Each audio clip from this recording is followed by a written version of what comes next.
আসসালামু আলাইকুম। পুরান ঢাকায় দুইটা জিনিসই চলে, ব্যবসা এবং খাওয়া দাওয়া।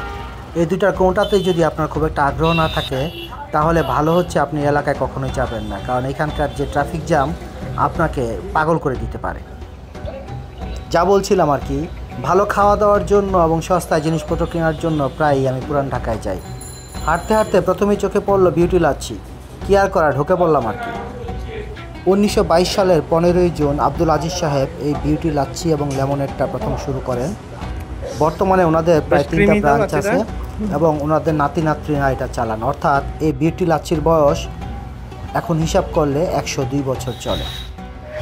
এইখানে লাচ্ছির পাশাপাশি আরেকটা মজার আইটেম পাওয়া যায়, সেটা হচ্ছে এই লেবুর শরবত বা লেমনেড। এটাও সেই 1922 সাল থেকেই চালু আছে। আমরা সাধারণত বাসাবাড়িতে যে লেবুর শরবতটা করি সেটা তৈরি করি হচ্ছে ঠান্ডা পানি আর হচ্ছে চিনি দিয়ে, আর এরা তৈরি করে হচ্ছে বরফ আর চিনি সিরাপ দিয়ে। এখানে কিন্তু স্বাদের পার্থক্যটা তৈরি হয়ে যায়। বাই দ্য ওয়ে, কনফিউশন এড়ানোর জন্য বলে রাখি, এই জাম্বুরা ভর্তা কিন্তু এখানে পাবেন না, এটা আমি বাসা থেকে নিয়ে গেছিলাম। বিউটি লাচ্ছি থেকে বেরিয়ে দেখি এই মুহূর্তে সবচেয়ে বড় হিট হানিফ বিরিয়ানি। ইচ্ছা করতেছিল ঢুকে পড়ি, কিন্তু যাওয়া যাবে না, এই মুহূর্তে অনেক কাজ শেষে কোথাও একটা বসে খাবো। এই রাস্তায় খাবারের অভাব নাই, একটা রেস্টুরেন্ট মিস করলে সমস্যা নাই। রাস্তাঘাটে একের পর এক রেস্টুরেন্ট এবং কোনোটার চেয়ে কম না। উপরে সাইনবোর্ডটার দিকে তাকান, কি লেখা আছে? সামনে শীত আসতেছে, এই মুহূর্তে এটা করা ঠিক হবে না, তাই রিস্ক না নিয়ে সামনের দিকে আগে গেলাম। এইভাবে হাঁটতে হাঁটতে একটা সময় বিসমিল্লা কাবাব ঘরও পার হয়ে গেলাম। এইটাও প্রায় 35 বছর পুরাতন একটা দোকান। তাহলে আসলে আমি যাচ্ছিটা কোথায়? পুরান ঢাকা থেকে প্রয়োজনীয় কেনাকাটা শেষে চলে আসছি মতিঝিলে অবস্থিত ঘরোয়া হোটেল এবং রেস্টুরেন্টে। 1979 সাল থেকে মতিঝিলের এইখানে এরা বিজনেস করতেছে। এদের সবচেয়ে জনপ্রিয় আইটেম হচ্ছে মাটন ভুনা খিচুড়ি। আজকে এইটাই এখানে ট্রাই করব। আমরা সাধারণত রেস্টুরেন্টে গেলে যে কাজটা করি সেটা হচ্ছে দুইজন দুইটা আইটেম অর্ডার করি। এতে যেটা সুবিধা হয়, একজনের বিল দিয়েই দুই ধরনের খাবারই টেস্ট করা যায়। তো বড় ভাই গ্রিল এবং পরোটা অর্ডার দিল, আর আমি অর্ডার করলাম এদের বিখ্যাত ভুনা খিচুড়ি। সাধারণত বাসায় যে ভুনা খিচুড়িটা বানায় ওইটা একটু ড্রাই হওয়ার কারণে আমার খুব একটা পছন্দ লাগে না, কিন্তু এদের ভুনা খিচুড়ির বৈশিষ্ট্যটা হচ্ছে এইটা একেবারে লেটকা খিচুড়ির মতো নরমও না, আবার একেবারে ভুনা খিচুড়ির মতো ড্রাইও না।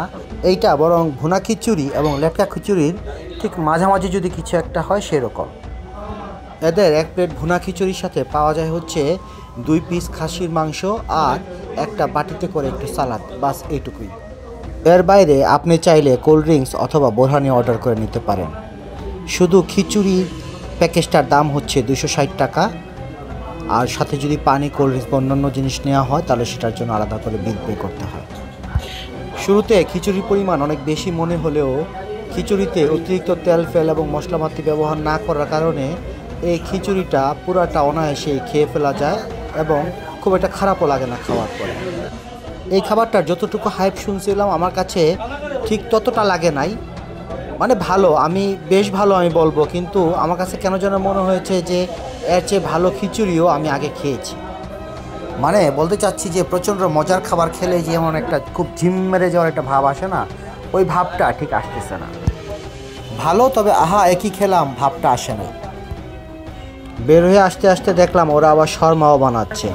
শর্মা আমার খুব প্রিয় একটা খাবার, আগে জানলে হয়তো একটা শর্মার অর্ডারও নিয়ে নিতাম। যদিও পেটে যথেষ্ট পরিমাণ জায়গা ছিল না, কারণ খিচুড়িটা একজনের ভরপেট খাওয়ার জন্য যথেষ্ট পরিমাণ ছিল। ওটা খাওয়ার পরে আর তেমন কিছু খাওয়ার মতো সুযোগ থাকে না।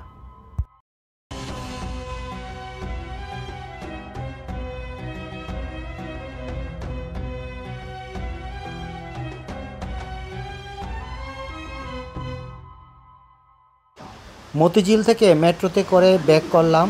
মেট্রো স্টেশনে নামার পরে ঝুম বৃষ্টি, প্রায় আধা ঘন্টার মতো স্টেশনে আটকা পড়েছিলাম, তারপর রিক্সা নিয়ে বাসায় চলে গেলাম। তো আজকের মতো এই পর্যন্তই, ভালো থাকবেন, আসসালামু আলাইকুম।